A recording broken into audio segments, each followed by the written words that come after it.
Oi gente, tudo bom? Estamos aqui em mais um vídeo da nossa série Bate-Papo com o Profissional, com a nutricionista Isabela Cavalcante. Já gravamos outros vídeos, eu vou deixar aqui em cima o link para vocês irem lá e conferir. Se vocês quiserem dar pausa nesse vídeo e ir lá conferir os outros, ou então assistir esse até o final e depois vai lá e assiste os outros vídeos. Estão super legais, principalmente para mães que estão indo em introdução alimentar, ou então mães que têm muitas dúvidas sobre alguns alimentos que não podem dar para os filhos. Então vocês podem ir lá e conferir esses vídeos. O assunto de hoje nós vamos falar sobre vegetarianismo. Será que é possível mesmo um bebê ser vegetariano? O vegetariano existem vários níveis, existem os ovolactos, que é o meu caso, eu ainda como os ovos e laticínios, existem os que comem só ovos, os que comem só os laticínios e não comem o outro, existem os restritos e os veganos, né? Então, assim, existem vários níveis de vegetarianismo. E quando eu falo que o Davi ele é um bebê vegetariano, ovo-lacto, as pessoas ficam, nossa, mas será que não falta nutrientes? Será que o bebê realmente pode ter uma dieta vegetariana? Então hoje eu trouxe aqui mais uma vez a Isabela pra gente conversar sobre isso. Eu tenho certeza que é dúvida de muitos de vocês. Então essa primeira pergunta a que mais me fazem, né? É possível um bebê ter uma alimentação vegetariana? É possível, sim, desde que seja uma alimentação planejada, equilibrada, para que não tenha nenhuma deficiência de nenhum nutriente, né? Mas sim, é muito possível e quando feita adequadamente é muito saudável. E quais alimentos devem ser incluídos para que essa alimentação ela seja realmente rica em todas as propriedades nutricionais que essa criança ela deve ter? Então, primeiramente, fazendo referência ao nome, né, vegetarianismo, a gente tem que ter a base, são os vegetais, é a alimentação in natura, saudável, né? E para adequar esses nutrientes, a gente pode sempre utilizar os cereais e principalmente as leguminosas, que são feijão, grão de bico, lentilha, eles vão oferecer vários nutrientes.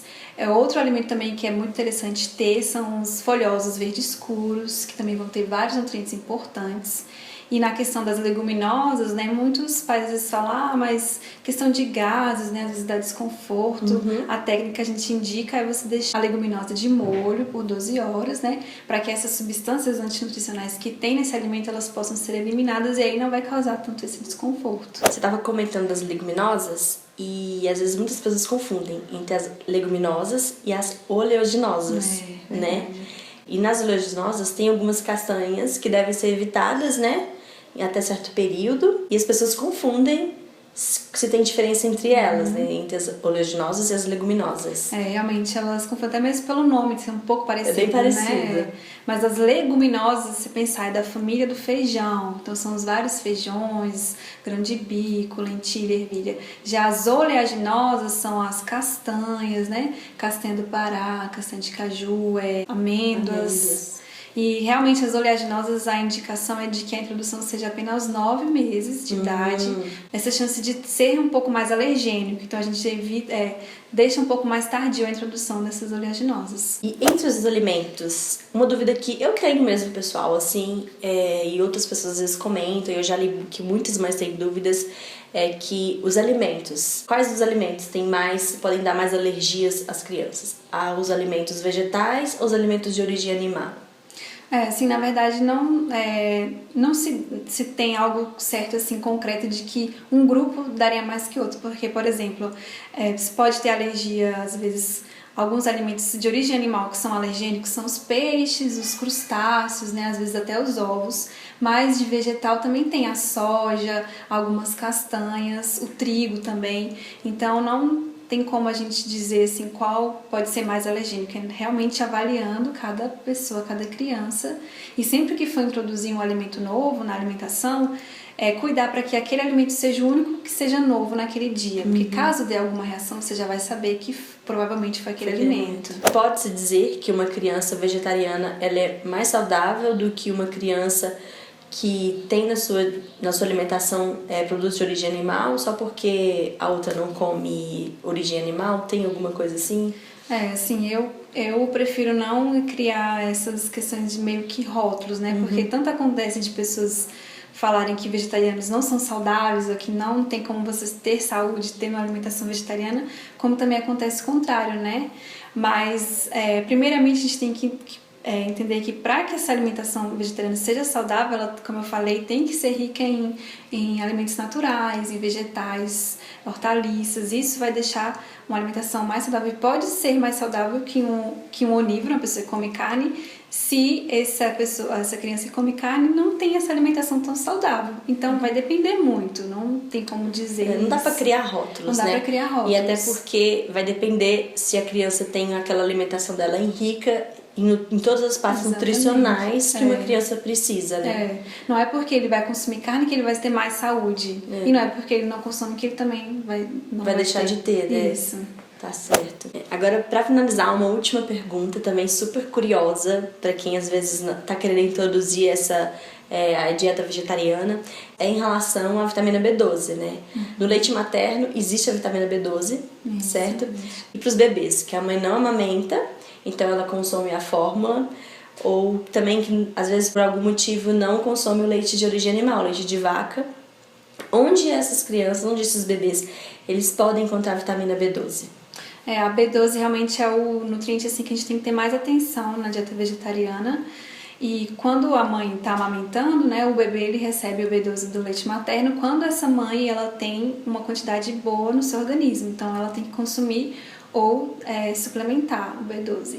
Quando o bebê não consome o leite materno, ele tem que consumir uma fórmula infantil que seja enriquecida, fortificada com essa B12. Caso não seja possível, também vai precisar ser suplementado.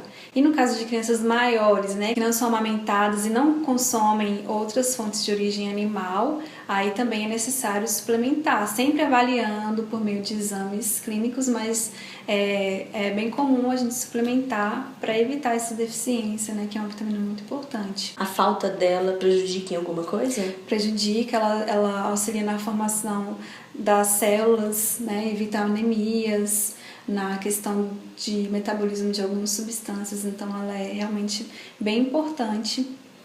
Quando essa criança, por exemplo, no caso de vocês, né, que consomem leite e ovos, nos ovos, principalmente na gema, a gente tem uma quantidade de B12, mas é sempre importante monitorar. Eu acho que o Davi é um exemplo de bebês vegetarianos que está aí saudável, então não tem que ter nenhum medo de ter essa introdução vegetariana no seu filho, porque desde que bem orientado. Eu acho que o nutricionista está aí para isso, para ajudar a gente em uma dieta, de saber o que incluir ou o que não incluir naquela refeição, né, na janta, no almoço, no lanche. E eu acho importante que, se você quer introduzir o vegetarianismo na sua vida, você tem que saber que você tem que se alimentar de uma forma super adequada, né? Não adianta você querer ser e falta ali vários nutrientes, se você deixa de comer as verduras, os legumes, as folhas. Não, tem que ter tudo no seu prato ali para ser um prato rico e bonito, com cheio de tudo. Porque os motivos para uma pessoa virar vegetariana são vários, né? Vários. Às vezes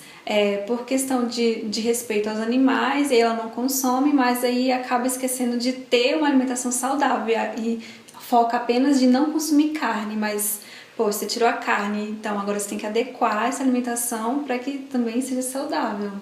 Tá certo. Isabela, adorei nosso bate-papo de hoje. Muito obrigada por ter vindo aqui. Obrigada a você. Então foi esse o nosso vídeo. Eu espero que vocês tenham gostado. Qualquer dúvida que vocês tiverem relacionada a esse assunto ou até os outros vídeos que nós gravamos juntas, pode colocar aqui embaixo. Quem sabe não vira um outro tema para um próximo vídeo, né?